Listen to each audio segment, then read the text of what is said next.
பசங்களா, என் பேர் தௌஃபிகா. நான் வந்து இக்னைட்ல கெமிஸ்ட்ரி மென்டரா இருக்கேன். இன்னைக்கு நம்ம +4 மார்க் சீரீஸ்ல சொல்யூஷன்ஸ் சாப்டர் பார்க்க போறோம். ஸோ அதுல வந்து கொலிகேட்டிவ் ப்ராப்பர்ட்டிஸ் அப்படிங்கிற சப் டாபிக்கை நம்ம இன்னைக்கு பார்க்க போறோம். ஸோ கொலிகேட்டிவ் ப்ராப்பர்ட்டிஸ் 4 இருக்கு: lowering of vapour pressure, elevation in boiling point, depression in freezing point and osmotic pressure. So இது 4ல இருந்து ஏதாச்சும் ஒன்று வச்சு உங்களுக்கு கொஸ்டின்ஸ் வந்து அடிக்கடி வரும். ஸோ இந்த 4 ஃபார்முலா மட்டும் உங்களுக்கு தெரிஞ்சிருந்தா நீங்க நிறைய கொஸ்டின் சால்வ் பண்ணலாம். ஸோ ஃபர்ஸ்ட் என்ன பார்க்க போறோம்? Lowering of vapour pressure. So இதுல என்ன ஃபார்முலானா P01 minus P1 by P01 is equal to N2 by N1. இதுல P01 வந்து பியூர் சால்வெண்டா இருக்கிற வேப்பர் ப்ரெஷர் அண்ட் P1 வந்து சொல்யூஷன்ல இருக்கிற வேப்பர் ப்ரெஷர். ஓகேவா? ஸோ அடுத்து வந்து elevation in boiling point. So இதுக்கு வந்து என்ன ஃபார்முலான்னு பார்த்தீங்கன்னா delta DP is equal to KB into M. So இங்க டெல்டா டிபிங்கிறது வந்து நமக்கு இப்போ நார்மலா இருக்கும்போது ஒரு அதாச்சும் பியூர் சால்வெண்டா இருக்கும்போது உங்களுக்கு ஒரு பாய்லிங் பாயிண்ட் இருக்கும். நீங்க அதை வந்து ஒரு சொல்யூட் ஆட் பண்ணி அது சொல்யூஷன் ஆனதுக்கு அப்புறம் உங்களுக்கு அதுல வந்து பாய்லிங் பாயிண்ட்ல ஒரு இன்க்ரீஸ் இருக்கும். அந்த சேஞ்ச் தான் வந்து டெல்டா டிபி.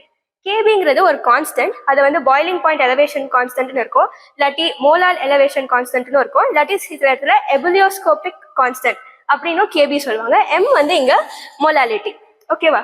ஸோ இதை வச்சு நீங்க வந்து எலிவேஷன் இன் பாய்லிங் பாயிண்ட் கண்டுபிடிக்கலாம். டிப்ரெஷன் இன் ஃப்ரீசிங் பாயிண்ட் இதே ஃபார்முலா தான், just delta TF is equal to KF into எம்னு வரும்.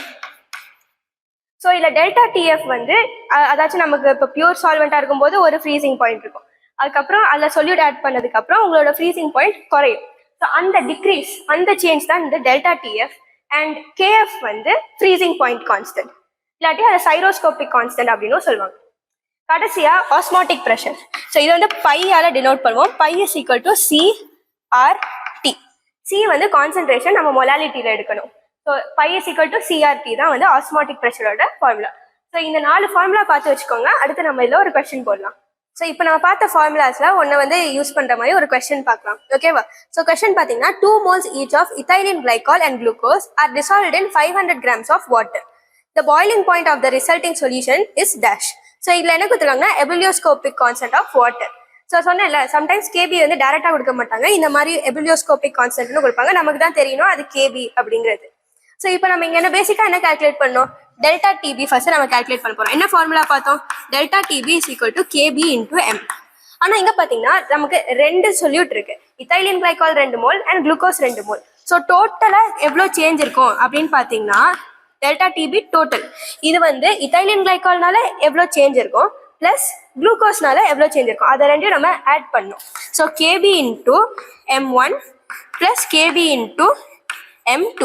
ஸோ M1 M2 வந்து molality of ethylene glycol and M2 வந்து மொலாலிட்டி ஆஃப் குளுக்கோஸ், அந்த மாதிரி. ஸோ இப்போ நம்ம M1 கண்டுபிடிக்கலாம். எவ்வளோ கொடுத்துருக்காங்க? 2 moles in 500 grams of water. So molality formula என்ன? Moles per KG of water, KG of solvent. So moles of solute வந்து இங்கே 2 அண்ட் நமக்கு வந்து வெயிட் ஆஃப் சால்வெண்ட் வந்து இங்கே 500 கொடுத்துருக்காங்க. ஸோ 500 பர் கேஜி வேணும்னால நம்ம வந்து இன்டூ 1000 பண்ணுவோம். ஓகேவா? ஸோ அப்போ இது என்ன வரும்? 4 moles per kg. And concentration வந்து இத்தைலின் கிளைகாலும் குளுக்கோஸும் சேம் தான், ஏன்னா ரெண்டுமே 2 moles தான் இருக்கு. So M2 same 4 moles per kg. So இப்போ நம்ம இந்த ஃபார்முலால போடலாமா?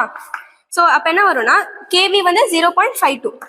So 0.52 into 4 plus 0.52 into 4. இதை நீங்க கால்குலேட் பண்ணி பார்த்தீங்கன்னா 4.16 அப்படின்னு வரும். ஓகேவா? ஸோ இது 4.16 கெல்வின் வந்து என்னது? டெல்டா டிபி, அதாச்சும் எவ்வளோ சேஞ்ச் ஆயிருக்குங்கிறது தான் வந்து 4.16 கெல்வின். கொஸ்டின்ல என்ன கேட்டிருக்காங்க? ரிசல்டிங் சொல்யூஷனோட பாய்லிங் பாயிண்ட். அப்போ நம்ம என்ன பண்ணணும்னா நமக்கு டிபி வேணும். அப்போ டிபி வந்து T0B பிளஸ் டெல்டா டிபி. ஓகேவா? ஸோ இப்போ வந்து நமக்கு இனிஷியலாக எங்கே பாயில் ஆகுமோ அந்த டெம்பரேச்சர் பிளஸ் எவ்வளோ சேஞ்ச் ஆயிருக்கு, அதான் நம்ம ரிசல்டிங் சொல்யூஷனோட பாய்லிங் பாயிண்ட்.